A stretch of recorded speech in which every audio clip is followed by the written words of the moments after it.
नमस्कार, मैं हूं नीरज श्रीवास्तव और आप देख रहे हैं शहर का number 1 channel city news Muzaffarpur. आप सभी दर्शकों के प्यार, स्नेह, आशीर्वाद से आज सिटी न्यूज ने अपना 6 वर्ष पूरा किया। आप सभी के प्यार आशीर्वाद के लिए एक बार पुनः आप सबों का बहुत बहुत धन्यवाद। खबरों का सिलसिला शुरू करने से पहले आइए एक बार नजर डालते हैं दिन भर की खास सुर्खियों पे। हेडलाइंस के प्रायोजक हैं नीलकमल एक्सक्लूसिव शोरूम। मुजफ्फरपुर की शाही लीची जम्मू के खेतों में होगी। जम्मू कश्मीर की सरकार ने मांगी लीची अनुसंधान केंद्र से 5000 पौधे।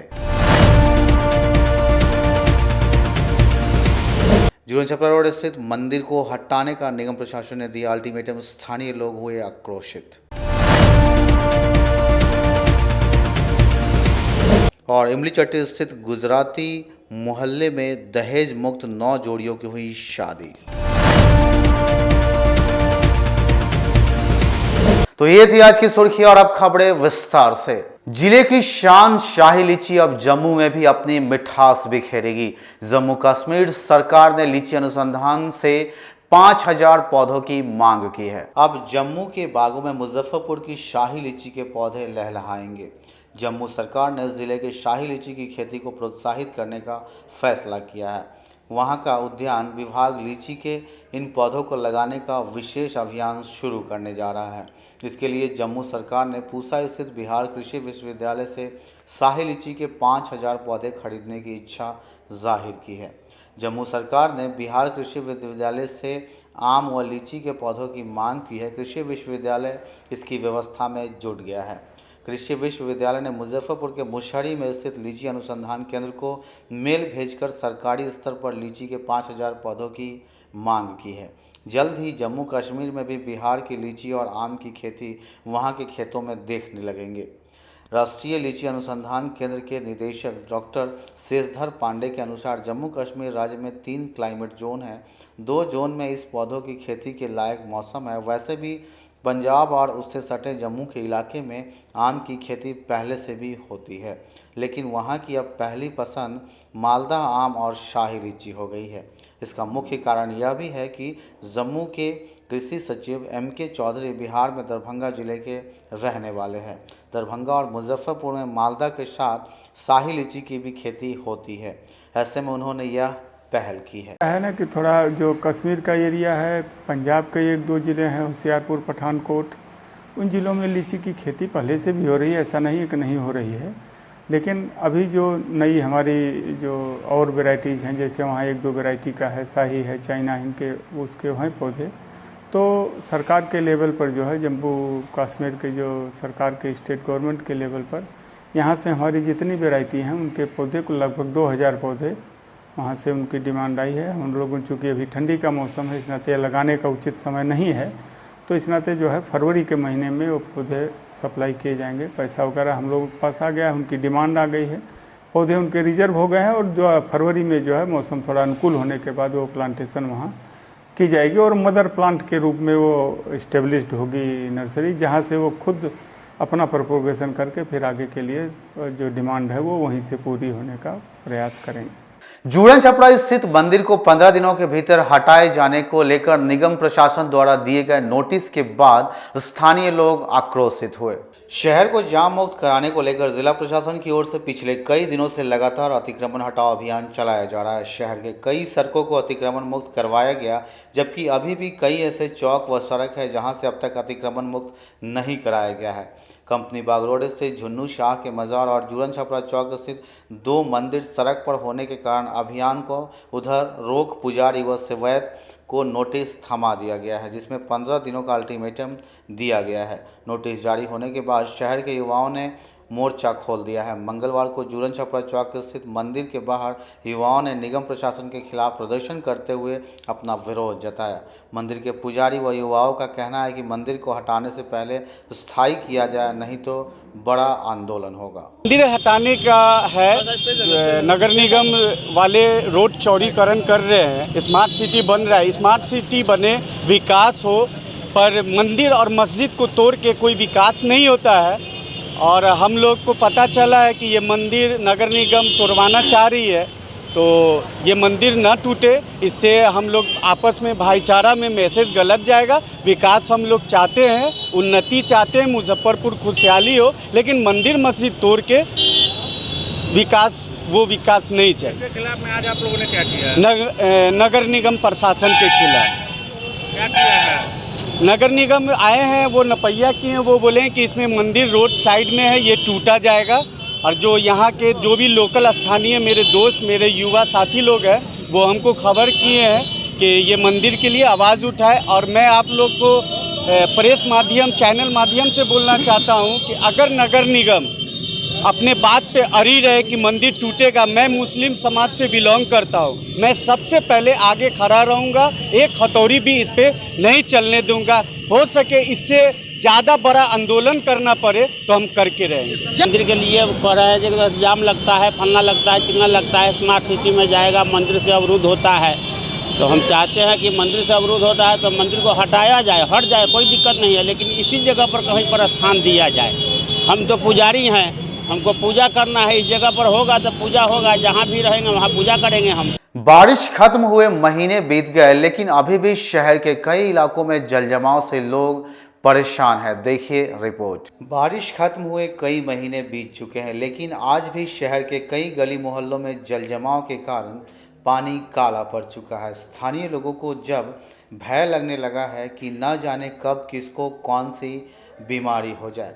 शहर में अब भी कई ऐसे मोहल्ले हैं जहां लोगों को गली मोहल्ले में इस जलजमाव से होते हुए निकलना पड़ता है। इस पीड़ा को महीनों से झेल रहे लोगों का आरोप है कि इस गंदे पानी में गिरने के कारण उत्पन्न बीमारियों से कई लोगों ने अपनी जान गंवा दी है, तो कई गिरकर चोटिल भी हो गए।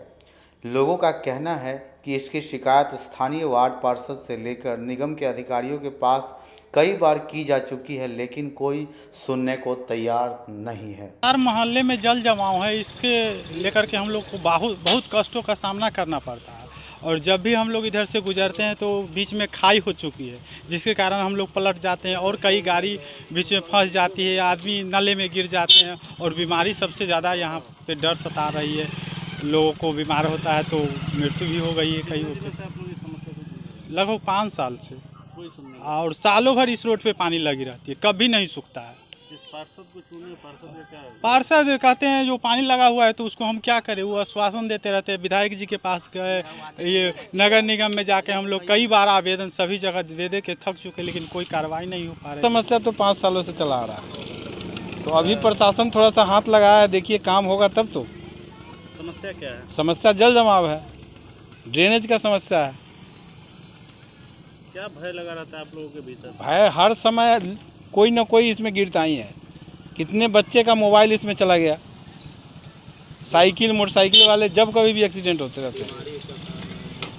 बीमारी का भी डर है। बीमारी तो डेंगू से हमारे पड़ोस में एक्सपायर कर गए एक आदमी, बहुत आदमी तो उसके बचाव में लगे हुए हैं, फिर भी अब कितना तक बचाव हो पाता है। देखिए सर, इतना दयनीय है कि क्या हम बोले। विगत 5 वर्षों से हमने वार्ड पार्षद, मेयर, नगर आयुक्त, विधायक, सब सांसद, सभी लोगों को मैंने आवेदन भी बहुत पहले भी दे चुका, लेकिन आज तक इस रोड और नाले पर कोई सुनवाई नहीं हुई।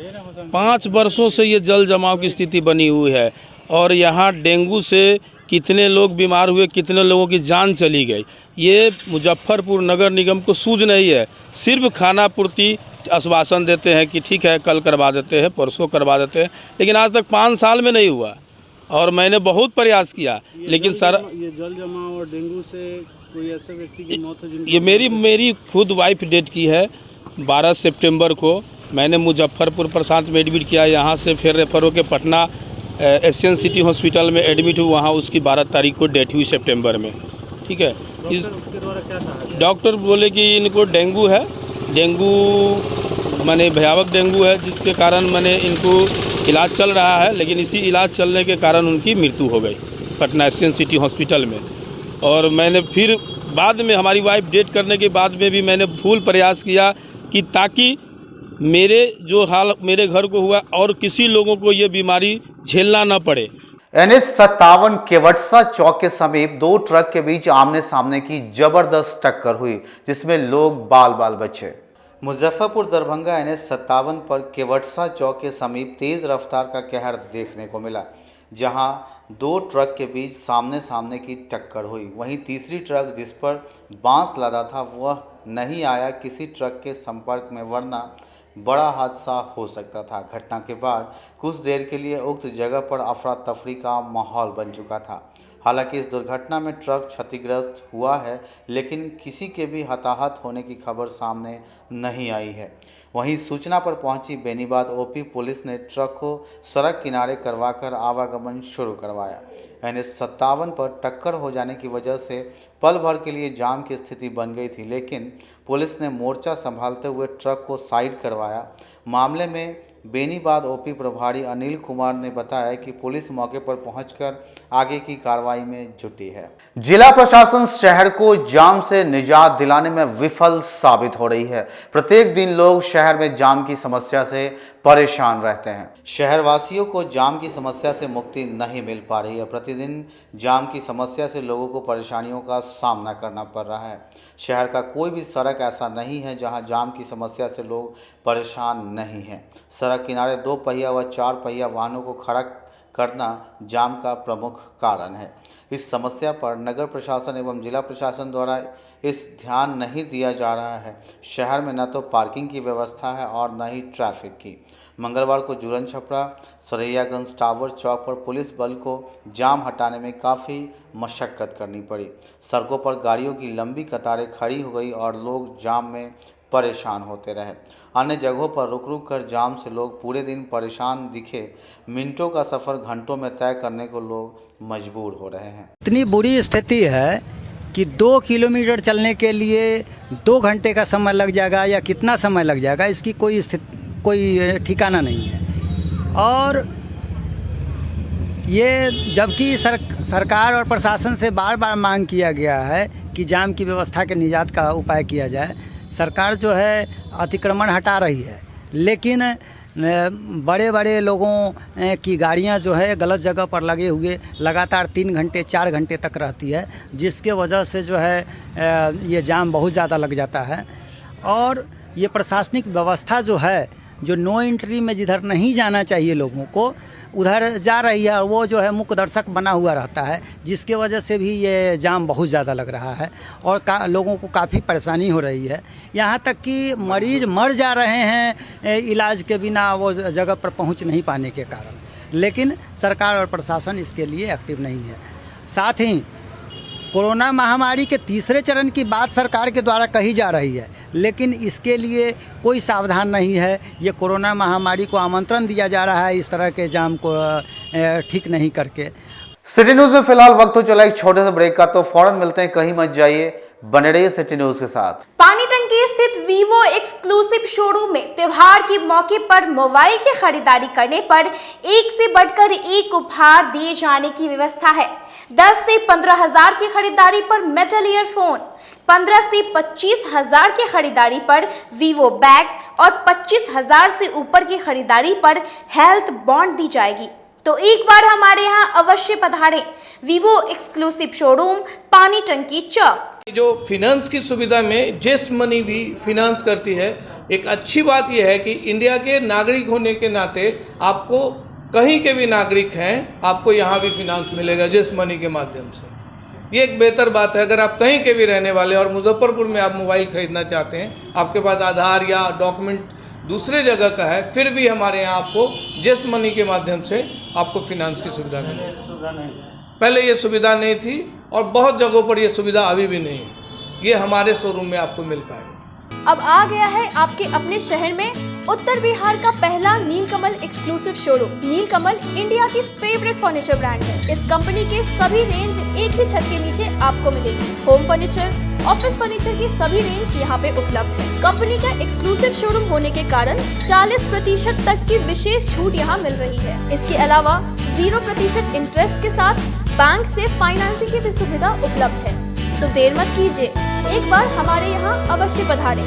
हमारा पता है मिठनपुरा पता Narayanpur road opposite to Vaishali management college और हमारा कॉन्टैक्ट नंबर है 9334900888 और 7004320380। नॉर्थ बिहार का पहला एक्सक्लूसिव शोरूम मुजफ्फरपुर में यूए एसोसिएट के सौजन्य से नीलकमल का एक्सक्लूसिव शोरूम खुला है और आप लोगों से यही भी निवेदन है कि एक बार इस शोरूम में आइए और इसके विस्तृत रेंज को देखिए, जो कि एक अच्छे रेंज के साथ एक अच्छी कीमत के साथ आपको मिलेगा। तो एक बार हम लोगों को आप सेवा करने का मौका दें। फैशन की दुनिया में कदम से कदम मिलाकर चलना चाहते हैं, वो भी कम बजट में, तो एक बार जरूर जाएं मोती झील पूजा बाजार स्थित विकास कलेक्शन शोरूम में। यहाँ रेमन, पार्क, यूएस पोलो, मुफ्ती शर्ट, ब्लैकबेरी के एक्सक्लूसिव रेंज उपलब्ध हैं। इसके अलावा सियाराम के कोट पैंट, ब्लेजर और शेरवानी भी उपलब्ध है। सभी ब्रांड में एक पीस के खरीद पर 20% तथा 2 पीस के खरीद पर 30% की विशेष छूट दी गई है। तो हमारे यहाँ एक बार अवश्य पधारें। हमारा पता है विकास कलेक्शन, बीबी कॉलेज स्कूल के अपोजिट पूजा बाजार, मोती झील।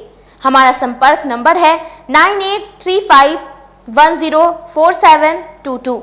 हाँ, पहले आप लोग का नमस्कार। मेरे यहाँ विकास गारमेंट जो पूजा मार्केट मोती झील में है, लगन के शुभ अवसर के लिए कोट पैंट, ब्लेजर, विंटर के जैकेट, स्वेटर, मतलब सब चीज़ें, शेरवानी, अंडरगारमेंट, सारे चीज सब ब्रांड में, टी शर्ट भी सब वो है, और राउंड में टी शर्ट है, गोल गला में टी शर्ट है, सभी तरह का ब्रांड है। और सबसे अच्छा ये है कि हम कर देते रहते हैं अभी मोस्टली। ब्रेक के बाद एक बार फिर से आपका स्वागत है। तो आइए बढ़ते हैं अगले खबरों की ओर। इमली चट्टी स्थित गुजराती मोहल्ले में एक साथ दहेज मुक्त 9 जोड़ियों की शादी हुई।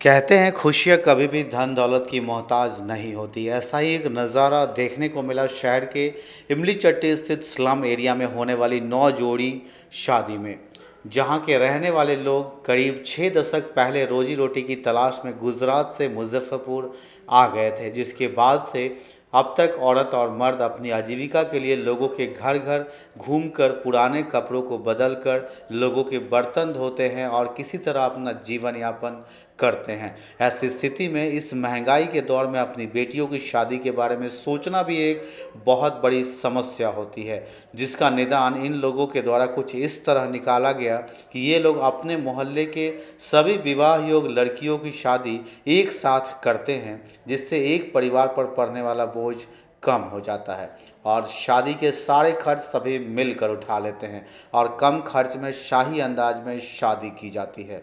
ऐसा ही नज़ारा देखने को मिला जब सोमवार की शाम 9 सजी धजी गाड़ियों से 9 दूल्हे आए, जिनकी शादी इसी मोहल्ले की लड़कियों से हुई। शादी करने वाले दूल्हे भी इनके माता पिता के द्वारा अपने परिचितों में से चुने गए थे।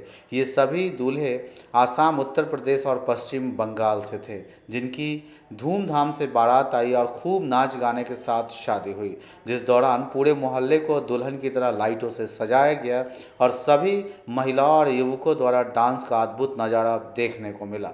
इस खुशी में सभी मोहल्लेवासी काफ़ी खुश नजर आए और खूब झूमते दिखे। इन लोगों के द्वारा अपनी पूरी विधि विधान से शादी की गई, जिसमें सारे रस्मों को अंजाम दिया गया, जबकि समाज के लिए कुरीति माने जाने वाले दहेज के इस विवाह में कहीं से कोई चर्चा नहीं है। समाज के एक बड़े बुजुर्ग और गार्जियन माने जाने वाले भोला गुजराती ने बताया कि एक साथ 9 जोड़ों की शादी सामाजिक सरोकार की दिशा में अनोखी पहल है, तो दहेज प्रथा को जवाब देकर समाज का सुदृढ़ीकरण किया जा सकता है। यहाँ पर 9 लड़की है, 9 लड़की की शादी बाहर के लोग जैसे गुवाहाटी है, सिल्लीगुड़ी है, यूपी में गोरखपुर है, दरभंगा है, नाना प्रकार के कुछ मालदा, रायगंज वहाँ के लड़के हैं। मेरा काम यही है सभी को सेलेक्ट करवाना, एक दूसरे की बातचीत करवा के समूह में एक जगह मिलकर हम लोग ये शादी को करवाते हैं और कई बार हो चुकी है और आगे भी होगी। हम लोग ये एक रईसी की तरह ही ये शादी होती है। सबसे बड़ी बात हम लोग में ये है कि हमारे में ना लेन देन का कोई जिक्र है, ना दहेज लेना है ना देना है। सभी लोग मिलजुल कर उत्साह मनाते हैं, भोजन हो, बारात हो, सजावट हो, ये हमारी प्रथा और हमारे पूरा समाज एक परिवार की तरह यहाँ पर, पूरा समाज हमारा एक परिवार की तरह है। और हम लोग बहुत ही खुशी और उत्सव के साथ ये मनाते हैं। वहीं असम और बंगाल के साथ ही उत्तर प्रदेश से आए हुए दूल्हे और बारातियों ने बताया कि सामाजिक सरोकार के लिए इस प्रकार की यह शादी बड़ी पहल है, जहां एक साथ सभी खुशी मना रहे हैं और कम बजट में भी सब लोग बेहतर शादी कर रहे हैं। मैं कलकत्ता से आया था, यहाँ पे मेरी शादी की डेट फाइनल हो गई थी। यहाँ पे सामूहिक विवाह बहुत सारे टीम मिलके हम लोग शादी कर रहे हैं और जितना खर्च एक शादी में होता है वैसा हुआ नहीं। यहाँ पे बहुत ही कम पे यहाँ पे मतलब सारी शादी निपट गई और इंतज़ार कर रहे हैं कि कब शादी पूरा हो और अपने घर जाए। वहीं शादी कर रहे दुल्हन और उसके परिजन भी बेहद खुश और गमगीन भी नजर आ रहे थे, क्योंकि दहेज के खिलाफ लड़ाई में बेहतर सामाजिक न्याय खुशी दे रही है, तो बेटी की विदाई का गम भी दिख रहा था। ऐसे भी अकेले में भी होती है और सबके साथ है तो और अच्छा लग रहा है। सब दोस्त है, हाँ सबका साथ ही में हो रहा। सहेली है मेरी और भी सब दोस्त है, सबका साथ में हो रहा। भाई है, इसीलिए और अच्छा लग रहा है। हाँ एक साथ हो रही है। 28 नवंबर को पटना में होने वाले लोजपा के स्थापना दिवस की तैयारी को लेकर जिला लोजपा के सदस्यों ने अहम बैठक की। आगामी 28 नवंबर को लोक जनशक्ति पार्टी के स्थापना दिवस के अवसर पर लोजपा के कार्यकर्ता पटना में शक्ति प्रदर्शन करेंगे। मंगलवार को जिला परिषद मार्केट स्थित निजी सभागार में पार्टी के जिलाध्यक्ष चुलबुल शाही की अध्यक्षता में हुई बैठक में इसकी तैयारी से संबंधित योजनाएं बनाई गई।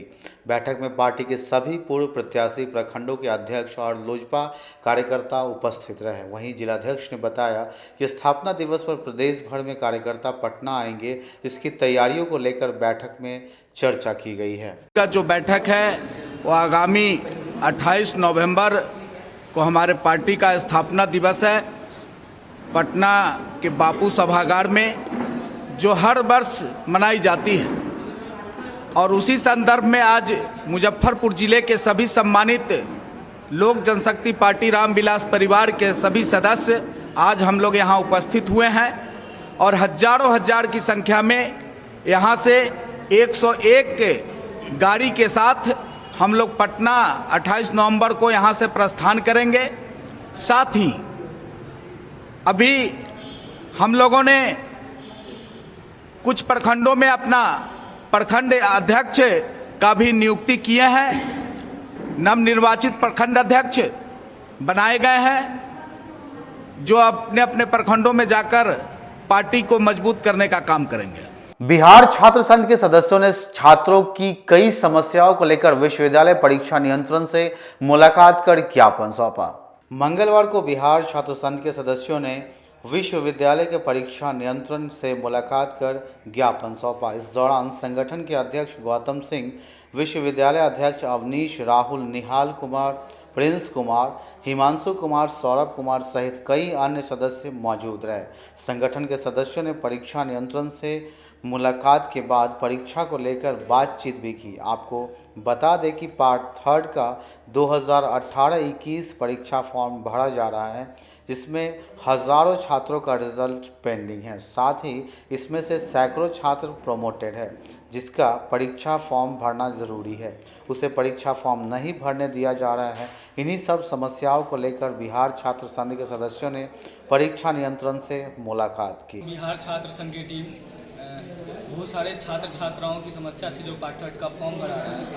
उसमें समस्या थी कि बहुत सारा पार्ट 1 में पेंडिंग है, पार्ट 2 में पेंडिंग है, कितना प्रमोटेड है और कोरोना में किस तरह से हुआ है बच्चों की पढ़ाई, वो सभी जानते हैं। इसको लेकर हम लोग परीक्षा नियंत्रण से मिले हैं और ज्ञापन सौंपे हैं कि जो भी प्रमोटेड है चाहे पेंडिंग है, पेंडिंग को क्लियर कराया, जो प्रमोटेड है उसको भी एग्जाम में बैठने दिया जाए, क्योंकि कोरोना महामारी सबसे ज़्यादा अगर इसमें कुछ हुआ है तो शिक्षा स्तर डैमेज हुआ है और बच्चों की पढ़ाई डैमेज हुई है, तो उसमें प्रमोटेड हो सकते हैं बहुत सारे छात्र, तो उनको भी एग्जाम में बैठने दिया जाए। तो परीक्षा नियंत्रण हम लोग को बताया है कि जो पेंडिंग है वो क्लियर कर दिया जाएगा और जो प्रमोटेड है पार्ट 1 में उनका रिजल्ट जब आ जाएगा उसके बाद तक एग्जामिनेशन फॉर्म भर सकते हैं। बिहार आज की खबरों में फिलहाल इतना ही, तो कल फिर मिलेंगे कुछ नई खबरों के साथ। तब तक के लिए इजाजत दीजिए हमारी न्यूज़ टीम को।